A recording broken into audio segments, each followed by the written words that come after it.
What is up? Hello, it's Aiden. Again, I'm here. Still a little depressed, so I'm going to continue my series of videos on depression. Am I centered? If I'm not centered, I'm sorry. I just can't. I don't care enough. So anyways, suicide, just to preface, number one, I have type 1 bipolar disorder with psychotic features. Not only have I had suicidal ideation, but I have survived many different suicide attempts in the past. Number two, I'm currently in graduate school for my master's of social work, and I intern at a psychiatric hospital. Number three, I have a psych degree. And then number four, I have volunteered as a crisis counselor for a very large organization that does crisis counseling stuff. First of all, I wanted to talk about the differences between passive and active suicidal ideation, because these are very important distinctions. So passive ideation is when somebody does not have a plan. They have thoughts that they may be better off dead, or maybe even thoughts that they wish to commit suicide. However, they do not have a plan in place to do so. Okay. And this is sort of a double-edged sword. And I'm going to talk about suicide risk assessments here in a moment, but the majority of suicides are impulsive. We know that, okay? The ratio of people who actually form a plan and follow through with the plan is relatively low, whereas people who impulsively commit suicide, especially if they are on substances or if they are bipolar or borderline, that's why suicide rates are especially elevated in those disorders, then they are at high risk, especially if you are bipolar in mixed episodes. The research is a little bit shaky on that, but just sort of intuitively, it makes sense if someone is experiencing depressive symptoms, especially if they have suicidal ideation and they also have the impulsivity of mania. So, all right. Active suicidal ideation, if you can put that together, is somebody who has suicidal thoughts, but they also have a plan in place. In crisis counseling, we have a flowchart that we follow in order to determine if someone does have active suicidal ideation, and then also what risk they are at of actually following through with that active ideation. And there are several factors that go into that. So number one would be a timeline.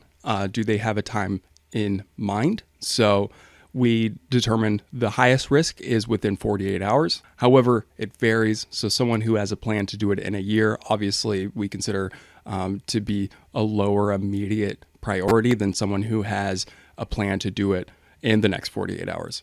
Okay, so then next would be the means of doing so. So if somebody comes up with a plan and they say, okay, I'm going to do it with a firearm, or the most common would be an overdose, whether that's on medication or illegal substances, or I've seen some jumping. I've actually seen people who have jumped, and I have seen people who have tried to shoot themselves.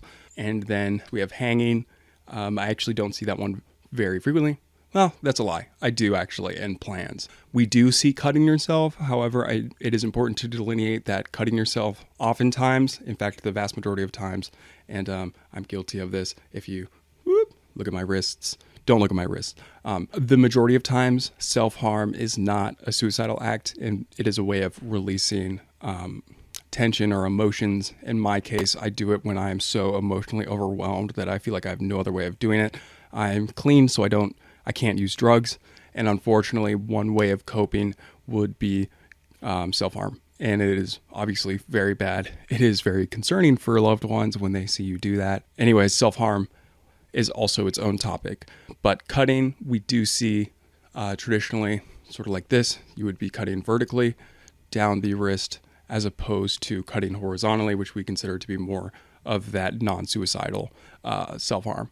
Or we would call it NSSI, non-suicidal self-injury. Cool. So those are some of the means. I really don't want to talk about lethality of those, and I don't want to give any people any ideas of how to do that. However, we do know that just the idea of talking about suicide and sort of talking through these things does not actually increase risk of doing it.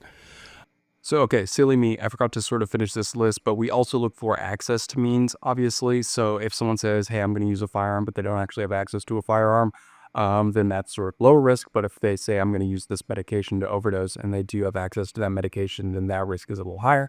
And then also we look at location. So if someone has a specific location in mind, they say like, I'm going to do it in my bedroom, or I'm going to do it in my backyard, or I'm going to go to this special spot, then that shows that the plan that they have is more robust, and therefore their risk is a little higher. And again, we know that most suicides are impulsive. So how much does this predict whether they're actually going to do it? I don't know. But again, the more robust of a plan it is, the bigger the red flags are, the bigger the risk. So, okay, cool. Back to the video. Speaking of risks, we will talk about risk factors. I don't have all of these memorized, but the biggest risk is a past suicide attempt. So if somebody has attempted in the past, obviously they are at risk of attempting again and completing it. Mental illness is a large one. A lack of support in your life is a large one. Adverse childhood experiences. If you don't know about ACEs, that is essentially childhood trauma. There is a whole line of questioning, but then we know that ACEs, adverse childhood experiences, predict a whole lot of things, including suicide and substance use, but also even physical conditions like asthma, diabetes, things like that. That is also its own topic. So ACEs is a risk factor. There are community risk factors, including just like a general lack of support. If there are elevated levels of violence and victimization, that is a risk factor. Criminal and legal problems can also be risk factors. Clearly, financial issues can be risk factors, and job loss. As just a off-topic traumatic story, one time I saw a man who came up to me very intoxicated. He said that he had just lost his job, lost his wife, very drunk. I gave him some chicken nuggets and tried to reassure him. And then very soon after, I watched him step out in traffic and get hit by a car, fly probably 30, 40 feet. His shoe stayed in one place. I remember it very vividly, obviously. Did I mention I gave him chicken nuggets and talked to him? Yeah, so that was pretty traumatic, I would say. Anyways, not to trauma dump. We will go back to the risk factors. Oh, substance use, huge one, very big one. And we talked about impulsivity, and that is part of it. If you are inebriated, obviously you are more impulsive, more difficult to make rational decisions, as we say. So suicide risk is especially high, especially if you have a co-occurring disorder. We talk about bipolar disorder commonly co-occurs. I talk about bipolar disorder a lot because I have it and do a lot of research on it. Oh yeah, just general impulsive or aggressive tendencies. Serious illness, including chronic pain, is a big one. And also victimization. I kind of already mentioned that, but personal victimization, especially domestic violence, is a big one, unfortunately. Oh, a huge one that I didn't mention is a family history of suicide. So like my family has a history of suicide, which is great. My family also has a history of bipolar disorder. My family has a history of substance use disorders. So I was sort of screwed. Also, interesting one is for just mental illness in general, especially developmental disorders, autism and ADHD, but then bipolar disorder or schizophrenia is perinatal. So that would be during birth. Asphyxiation, essentially a lack of oxygen. So like I was born with my umbilical cord around my neck and asphyxiated for like 5 minutes. So my heart rate completely stopped, essentially declared dead. So that is a risk factor for bipolar disorder, schizophrenia, ADHD, which I also have. So again, I was sort of screwed. So that's awesome.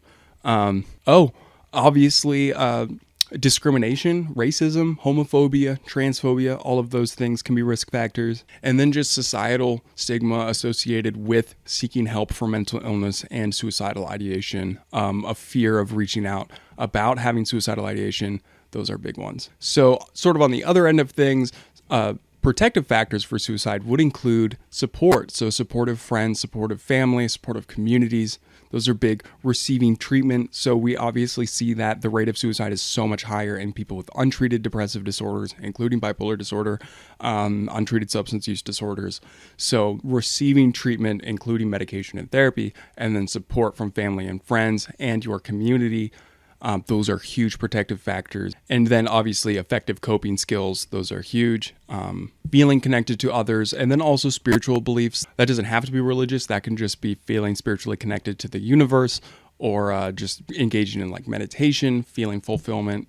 Those are really important. But religious beliefs do sort of help. But if you aren't religious, I don't want it to seem like you're screwed because you're not. Plenty of people are not religious. I'm not going to reveal my beliefs, but yeah, trust me. So let's talk about warning signs for suicide. So if somebody is just talking about being suicidal or they just start talking about suicide a lot, someone who talks about being a burden, someone who talks about feeling like they have no purpose in life, talking about being trapped or in unbearable pain, someone who has an increase in substance abuse, Someone who starts having extreme mood swings. This can be especially prominent in bipolar disorder, borderline personality disorder, substance use disorders. Similarly, someone who starts sleeping too little or too much. Someone who demonstrates other depressive symptoms. If you want to know those, watch my other video on depression. Someone who is seen making plans for suicide, or someone who is seen making a note.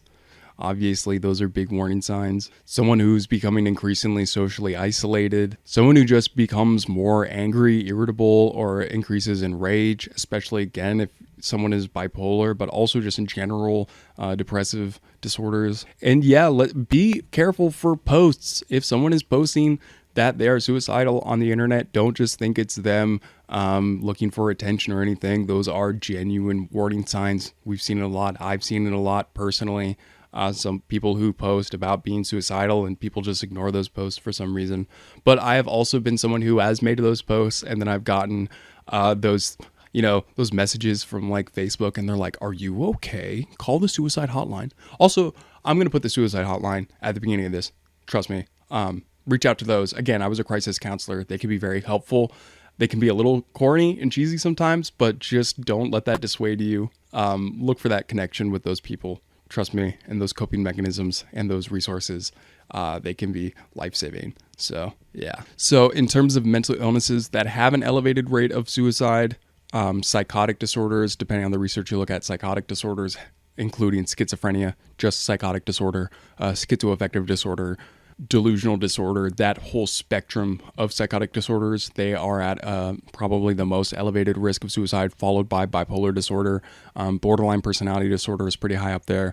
And then you have unipolar depressive disorders, including especially major depressive disorder. And then also traumatic disorders, so PTSD, acute stress disorder, substance use disorder. And then you actually do have anxiety disorders, things like panic disorder. And then organic mental disorders such as Alzheimer's, dementia, things like that. So those are all mental disorders with an increased risk of suicide. Again, psychotic disorders and bipolar disorders, those are the highest risk. I know like for bipolar disorder, for example, it can be as high as 2 in 10 people with bipolar disorder will die by suicide. So again, I just wanted to say, if you are experiencing suicidal thoughts, please reach out to a crisis line and then reach out to your psychiatrist or therapist. The reason to reach out to a crisis line is that obviously you can't get a hold of psychiatrists and therapists in the moment. Typically, I'll reach out to friends, go to support groups such as DBS, reach out to friends and family if you have them. Obviously, it can be difficult. Not everyone has friends. It can be very difficult to form friends if you are depressed. And not all of your family members will understand. Some people are isolated from their family members or disowned, especially if you are LGBTQ. Oh, forgot to mention, if you're LGBTQ, especially trans people, you are at an especially high risk of dying by suicide. The Trevor Project can be such a great resource if you are experiencing suicidal ideation and you are LGBTQ. I believe 988 also has an LGBTQ section. So there are good resources, and a lot of them are peer-led. The TransLifeline is all peer-led, and some of them hospitalize you, but not all of them. I think TransLifeline, they are sort of committed to not hospitalizing, at least in extremely rare circumstances. I know the Trevor Project tries not to hospitalize as much as possible. Not quite as sure with 988, but generally the goal is to not hospitalize. Unfortunately, some therapists, school counselors, or social workers, they can be very trigger happy. In some cases, primary care physicians can also be pretty trigger happy with initiating a hospitalization because of liability issues. Hopefully your therapist is very understanding and knows the difference between passive and active suicidal ideation, and they won't do it unless it's absolutely necessary. Police officers can be especially trigger happy. I'm going to talk about hospitalization in a separate video because there are pros, there are cons. It should be very carefully considered and balanced and not done on impulse on the side of the clinician or the police officer. Police officers can be especially bad, and a lot of them aren't trained in this sort of thing. So kind of watch out for that. If you are having a mental health crisis, try to call a behavioral health unit instead of calling immediately 911. Certain community mental health centers may have their own crisis response team who can come and then initiate a Baker Act or 5150 or equivalent involuntary hospitalization or voluntary hospitalization themselves. There is voluntary hospitalization. You can always check yourself into a psychiatric hospital. Ideally, it would be somewhere that you know is going to be good, because if you look online, again, we're going to talk about hospitalization in a separate video. If you look online, the experiences of people vary so much, and that's because different facilities, different day staff, different night staff, different social workers, different psychiatrists, the quality of care can vary so much, unfortunately, and that can determine whether or not an experience is traumatizing or life-saving and very helpful. So especially between facilities, it can vary so much. So yeah, try to do your research, see what's reviewed well. If you're in support groups, see which facilities people had positive experiences with. If you're in a bigger town or city, like I'm from the Tampa area, there are a lot of different options. So yeah, I don't know. I'll do a whole nother video on that. But I think that pretty much covers the spectrum of suicidality that I wanted to talk about.